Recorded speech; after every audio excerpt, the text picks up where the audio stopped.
3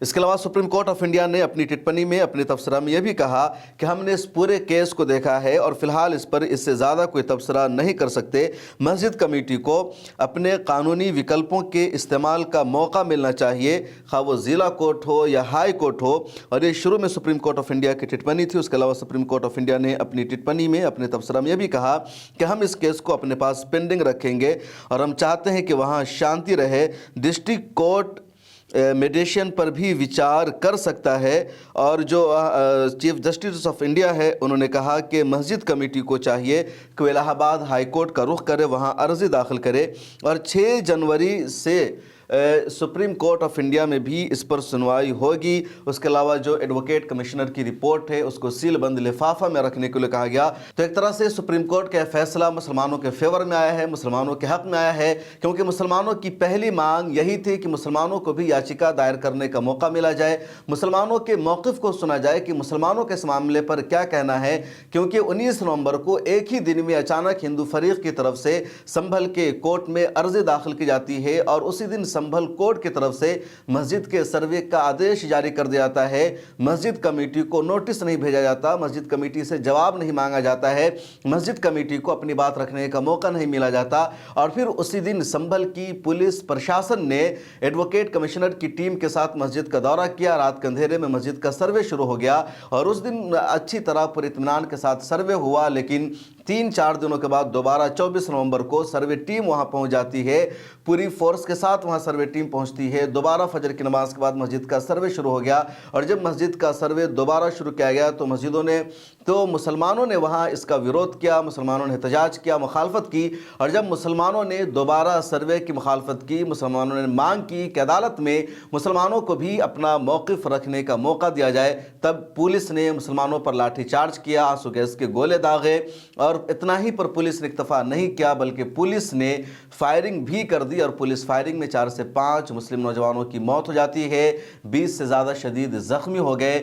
کئی گھروں میں سناٹا ہے، کئی بیٹا یتیم ہو گیا، کئی جو ماں ہے وہ اپنے بیٹے سے محروم ہو گئے. اس میں تو کئی نوجوان لڑکے ہیں جن کی جو عمر ہے 20 سے 25 سال کے بیچ ہے.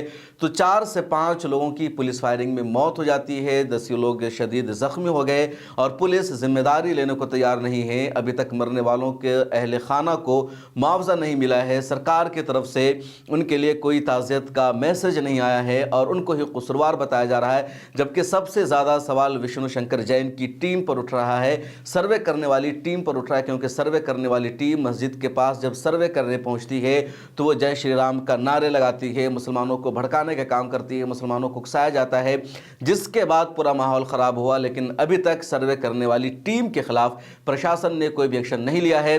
30 لوگوں کو گرفتار کر لیا ہے. مسلمان ہی مانگ کر رہے تھے کہ ہمیں اپنی بات رکھنے کا موقع دیا جائے، لیکن نچلی عدالت میں مسلمانوں کو یاچکا دائر کرنے کا موقع ہی نہیں دیا گیا اور لگاتار تابر توڑ کارروائی کی جاتی رہی. اس کے بعد مسلمانوں نے سپریم کورٹ آف انڈیا کا دروازہ کھٹکھٹایا. جو سنبھل کی شاہی جامع مسجد ہے انہوں نے سپریم کورٹ آف انڈیا میں پٹیشن دائر کی، جمعیت علماء ہند نے پٹیشن دائر کی، APCR نے پٹیشن دائر کی، دوسری تنظیموں نے پٹیشن دائر کی، آل انڈیا ملی کونسل نے اس حوالے سے کوشش کی اور اس کے نتیجے میں آج سپریم کورٹ آف انڈیا میں اس عرضی پر سنوائی ہوئی اور سپریم کورٹ نے سنوائی کرتے ہوئے نچلی عدالت کے فیصلہ پر روک لگا دیا ہے. اب آئندہ دنوں میں مسجد میں کسی بھی طرح کا کوئی سروے نہیں ہوگا. اسی طرح سروے میں جو کچھ آیا ہے اس کی رپورٹ پر بھی کچھ عمل نہیں ہو سکتا ہے، نہ سروے رپورٹ کو عدالت میں پیش کیا جائے گا. مسجد میں جس طرح نماز ہو رہی تھی اسی طرح نماز ہوتی رہے گی. مسجد پر جو ان لوگوں کا دعویٰ ہے کہ بابر نے 16ویں صدی میں مندر توڑ کر مسجد بنایا تھا، یہاں پہلے ہریہر مندر تھا، اس کے حوالے سے بھی فی الحال کوئی گفتگو نہیں ہوگی بلکہ صرف سروے پر بات ہوگی اور وہ الہ آباد ہائی کورٹ میں یاچکا دائر ہو جانے کے بعد سنوائی ہوگی، تبھی پھر سے سروے کا کوئی آدیش ہو سکتا ہے. فی الحال نچلی عدالت کے تمام تر آدیش اور فیصلے کو سپریم کورٹ نے کالعدم قرار دے دیا ہے، اب اس کی کوئی حیثیت نہیں رہ گئی ہے. لیکن نقصان مسلمانوں کو ہوا، سنبھل کا ہوا، جہاں 5 نوجوانوں کی موت ہو چکی ہے، جہاں سناٹا پسرا ہوا ہے. اس ویڈیو میں اتنا ہی. آپ کے سوال سے کیا رائے ہے کمنٹ سیکشن میں ضرور لکھیں. پھر ملاقات ہوگی. ملت ٹائمز کو جاری رکھنے اور مضبوط بنانے کے لیے ہماری آرتھک سہایتا کیجیے. یہ ایک آزاد میڈیا ہاؤس اور کمزوروں کی آواز ہے. آپ ہمیں دیکھیں، سنیں، پڑھیں اور ہر مہینے زیادہ نہیں صرف 100 روپے سے مدد کریں. ڈیٹیلز ڈسکرپشن میں موجود ہیں.